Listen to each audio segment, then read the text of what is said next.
Peter was a kleptomaniac since the age of 7. He used to steal sweets from the local store when he was a kid and stole from his friends in school and graduated on to robbing banks. He even stole wildlife animals and sold them on the black market. Peter eventually ended up in jail. He used to stand near the bars hoping and praying to be in the outside world soon, where he could go back to his old ways stealing. When he was eventually released, he used to just sit and relax in the local park. It calmed his nerves and took his mind off stealing. Since he came out, he attended Bible studies and found God and read the Bible over and over to help cleanse his soul and to keep his spirit in check, and, most of all, to keep his demons at bay. His friend told him a story about a guy who owns a local convenience store being involved in black magic, and anyone who steals from him winds up in some sort of trouble. Peter put it down to some silly story to stop him from stealing.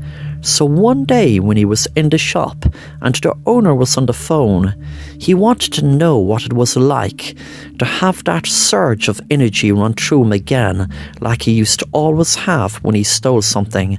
So he stole a fan from the store. What harm would a stolen fan do anyone, he told himself.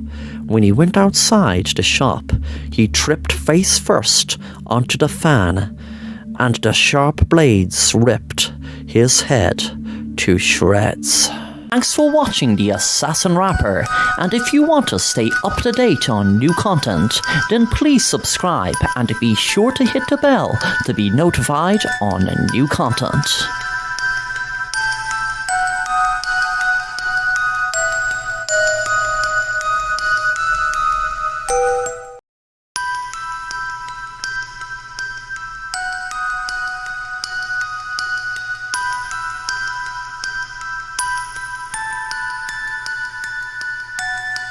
Sophie woke up on her sofa and wondered why she was not in bed.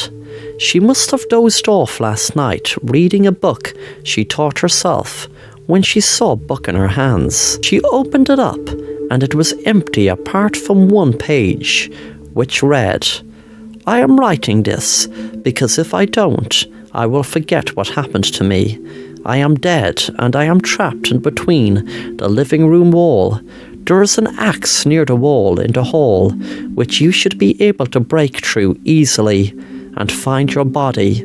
I am writing this to myself, but really my ghost self, because if I leave this God-forsaken house, then no one will see me, because I am already dead.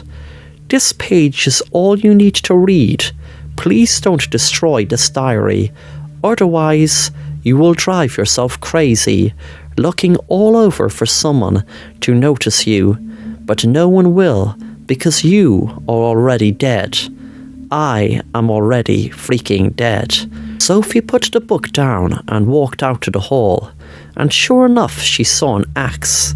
She began breaking down the wall, and sure enough she could see herself dead inside it. She went cold with fear. Suddenly she heard a voice behind her. It was her husband, Mark. She was confused, wondering how did he see her if she was dead. She asked him how he saw her. He replied, "Something you better add to that God-forsaken diary of yours is that I am the one who put you in that wall, you bitch." It took Sophie a few seconds to put it all together. Not only did her husband kill her and put her in the wall, but after killing himself now as a ghost, he taunts her every day like Groundhog Day and laughs as he places her diary in her lap, thanking his lucky stars ghosts can sleep in the afterlife, giving him the chance of placing the diary in her hand to wake up and read and enjoy her shock and surprise over and over again. Thanks for watching The Assassin Rapper, and if you want to stay up to date on new content, then please subscribe and be sure to hit the bell to be notified on new content.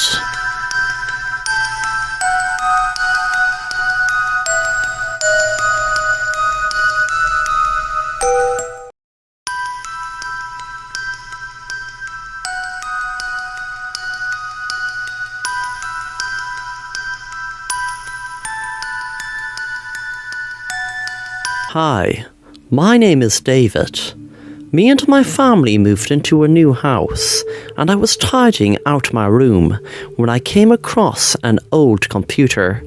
I knew it was old because the operating system on it was Windows 98. There was no password on it, so I decided to switch it on. I thought at first it was some silly joke. When I opened the browser, the homepage was Yahoo Mail, and there was just one email, which read, "Keep your eyes on the future" as the subject. My interest got the better of me, so I clicked on it right away.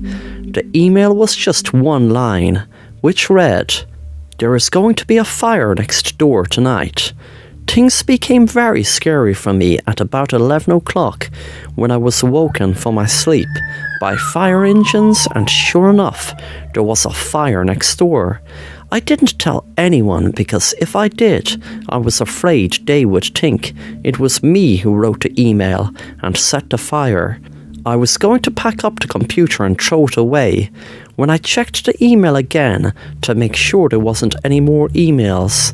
Luckily there was none, so I went back to sleep, thankfully after knowing the firefighters got the fire under control. I woke up early and something told me to check the email again, and sure enough there was another email. The same title, "Keep your eyes on the future." This time the email read, "You're going to get good news today." I guessed it was an acceptance letter for college, and sure enough I got the letter. Even though it was good news, it really freaked me out. I was about to shut down the computer and definitely throw it in the trash this time when I noticed there was yet another email. Same title. I clicked on it and I froze with fear as it read, "Want to know who was sending you the emails?" And there was a photo of me with an arrow pointing at me. I was confused. My dad entered the room and said to me, "Son, are you taking your medication?" I was on medication for psychosis, etc. I took out a gun and shot my father and then shot myself. The unopened and last email was waiting to be read, which would read, "Keep your eyes on the future. I'm going to kill the person who is sending these emails," and his father. Thanks for watching The Assassin Rapper, and if you want to stay up to date on new content, then please subscribe and be sure to hit the bell to be notified on new content.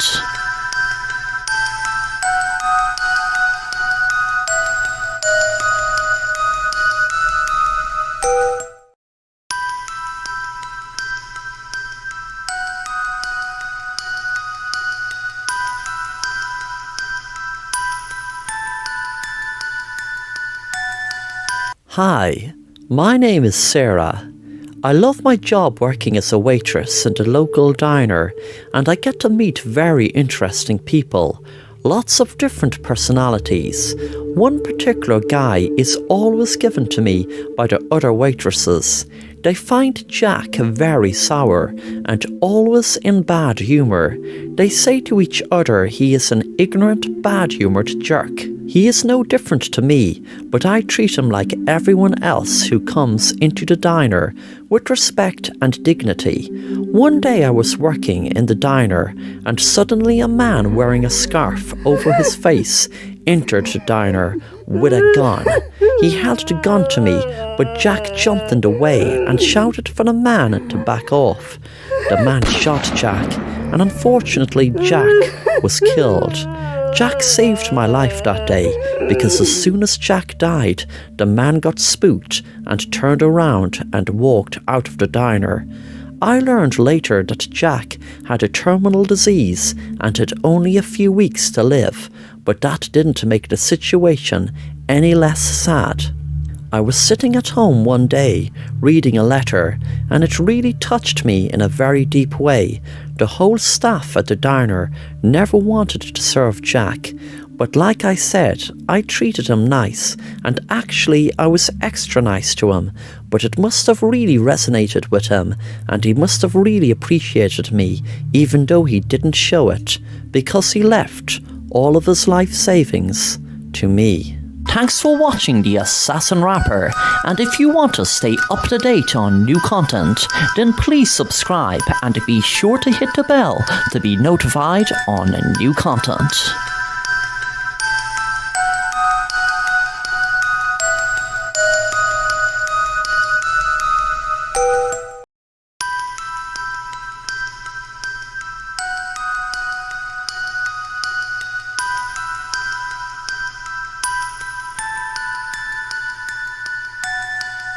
Hi, my name is Susan, and let me start from the start.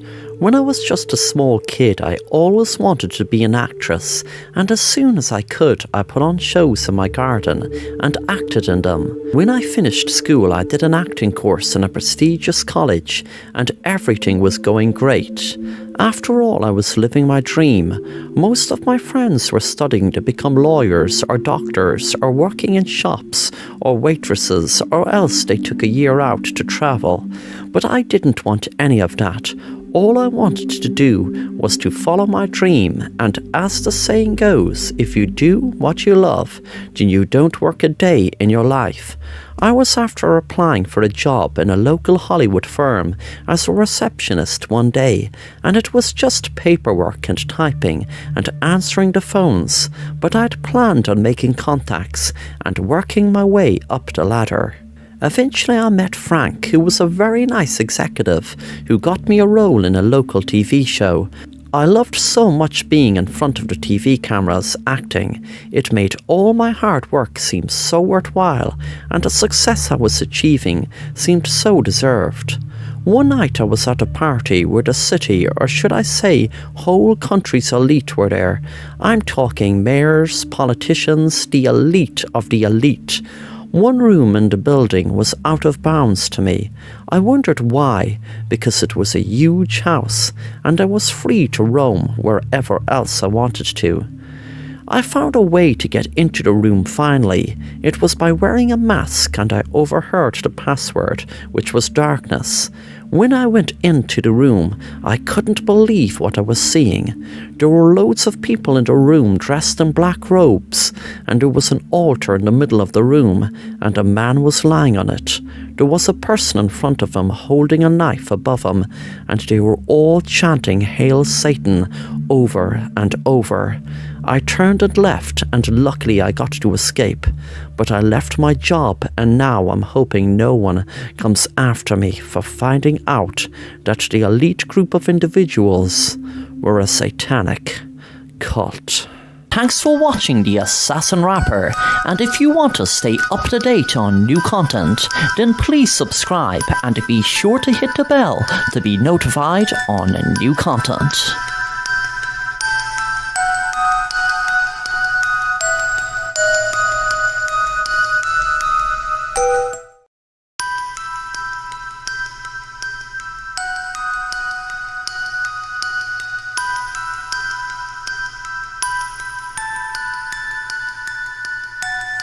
Simon woke up but knew he hadn't to get up this morning, so just relaxed in bed, listening to the birds singing.